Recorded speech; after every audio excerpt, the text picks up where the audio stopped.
Hola queridos hermanos y hermanas, gracias por estar aquí una vez más en este su canal de Doctrina Sud, LDC Básica y Profunda. Seguimos con la lectura de los artículos de fe y sigue el número 5 y en el subtema leemos la Iglesia restaurada de Jesucristo, llamado por Dios por profecía. El presidente Gordon B. Hinckley, en ese entonces consejero de la primera presidencia, enseñó: el derecho de llamar a miembros para que sirvan en un cargo en la Iglesia corresponde al oficial u oficiales superiores a cualquier nivel, pero ese nombramiento debe ser sostenido, es decir, aceptado y confirmado por los miembros de la Iglesia. Este procedimiento es particular de la Iglesia del Señor. No se buscan los cargos, no se maniobra para obtener posiciones, no se hacen campañas para proclamar las virtudes del candidato. Comparen lo que hace el Señor con lo que hace el mundo. Lo que hace el Señor es sencillo, pacífico y sin ostentación ni costos monetarios. No hay en ello egotismo, vanidad ni ambición. En el plan del Señor, los que tienen la responsabilidad de seleccionar a los oficiales se rigen por una pregunta principal: ¿a quién quiere el Señor en este cargo? Hay deliberaciones calmadas y reflexivas y se ora mucho para recibir la confirmación del Santo Espíritu de que la elección es correcta. Acerca de los llamamientos dentro de la Iglesia, el elder Boyka Packer dijo: todo miembro de la Iglesia, por medio de la oración, puede recibir confirmación de que el quinto artículo de fe sea honrado. En el subtema leemos: llamado por Dios por la imposición de manos. El elder Boyka Packer dijo: el sacerdocio no se le puede conferir como si fuera un diploma, ni se le puede extender como un certificado. Tampoco se le puede entregar en forma de mensaje ni enviar en una carta. Se recibe solo por medio de la ordenanza adecuada. Un poseedor autorizado del sacerdocio debe estar presente y colocar las manos sobre la cabeza de usted y ordenarlo. En el subtema leemos: por aquellos que tienen la autoridad. El presidente Joseph F. Smith enseñó: pero es necesario que todo acto que se efectúe bajo esta autoridad se realice en el momento y en el lugar apropiados, en la debida forma y de acuerdo con el orden correcto. El poder para dirigir estas obras constituye las llaves del sacerdocio. Solo una persona a la vez, el profeta y presidente de la Iglesia, posee estas llaves en su plenitud. Él puede delegar cualquier parte de este poder a otro hombre, y en tal caso, esa persona posee las llaves de esa obra en particular. En relación con el poder y la autoridad del sacerdocio, el elder Boyka Packer dijo: el poder que reciban dependerá de la forma en que utilicen este sagrado e intangible don. La autoridad la recibirán por medio de la ordenación, pero tendrán el poder mediante la obediencia y la dignidad personal. Artículo de fe número 6. Subtema: la misma organización que existió en la Iglesia primitiva. El elder Ezra Taft Benson, en ese entonces miembro del Quórum de los 12 Apóstoles, enseñó: entre todas las sectas que profesan la cristiandad, es de creencia común el hecho de que Jesucristo estableció su Iglesia divina aquí sobre la tierra, durante su ministerio entre los hombres. Él trajo consigo una ley mayor, una ley de amor, el Evangelio de amor, y estableció su Iglesia. Él escogió oficiales y leemos entonces acerca de apóstoles, de setentas, obispos, élderes, o sea, ancianos, presbíteros, maestros y diáconos. Y uno de los miembros de ese grupo de líderes dijo más adelante que esos oficiales debían permanecer en la Iglesia con el propósito de perfeccionar a los santos para la obra del ministerio, para la edificación del cuerpo de Cristo, hasta que todos lleguemos a la unidad de la fe. Pero aún durante esa época había evidencia del comienzo de una apostasía, la corrupción de los sencillos principios del Evangelio, la introducción de filosofías paganas, el agregado injustificado de ceremonias inventadas por el hombre sin autorización, los cambios en la organización y en el gobierno. Todo ello y más son evidencias de una apostasía. Quedaron entonces solo iglesias establecidas por el hombre, sin autoridad, las cuales se excomulgaron las unas a las otras. No queda la menor duda de que en ese momento la apostasía fue completa.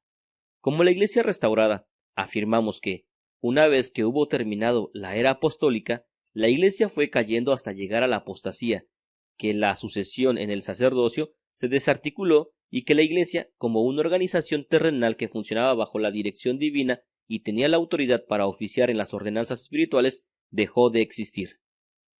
El elder David B. Hyde dijo: la Iglesia de Jesucristo de los Santos de los Últimos Días proclama al mundo que es la Iglesia de Cristo restaurada. Era necesaria la restauración porque a los profetas y apóstoles que formaban el cimiento de la iglesia original del Señor los mataron o fueron llevados de otra forma. La iglesia de hoy está edificada sobre el cimiento de profetas y apóstoles, teniendo a Jesucristo como su piedra angular principal. Por lo tanto, no es una reforma, ni una revisión, ni una reorganización, ni una mera secta. Es la iglesia de Jesucristo restaurada en los últimos días. Subtema, artículo de fe, número 6. Los apóstoles. El presidente Gordon B. Hinckley explicó: la palabra apóstol, en su significado original, quiere decir enviado. Si empleáramos tal definición para referirnos a una persona enviada con verdadera autoridad y responsabilidad, describiría perfectamente el llamamiento tal como fue dado en la época en que nuestro Señor vivió en la tierra y tal como se ha dado en nuestra propia época.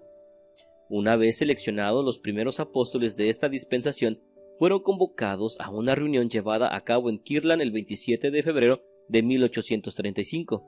Oliver Cowdery sirvió de secretario en esa reunión y escribió lo siguiente en las minutas. El presidente Smith preguntó lo siguiente: ¿qué importancia lleva el llamamiento de los 12 apóstoles, que es diferente de los otros llamamientos oficiales de la Iglesia? Después que analizaron la pregunta, el presidente José Smith, hijo, tomó la siguiente decisión: son los 12 apóstoles los que han sido llamados al oficio del sumo consejo viajante, y son los que deben presidir las ramas de la Iglesia de los santos entre los gentiles, donde no se haya establecido una presidencia, y han de viajar y predicar entre los gentiles, hasta que el Señor les mande ir a los judíos.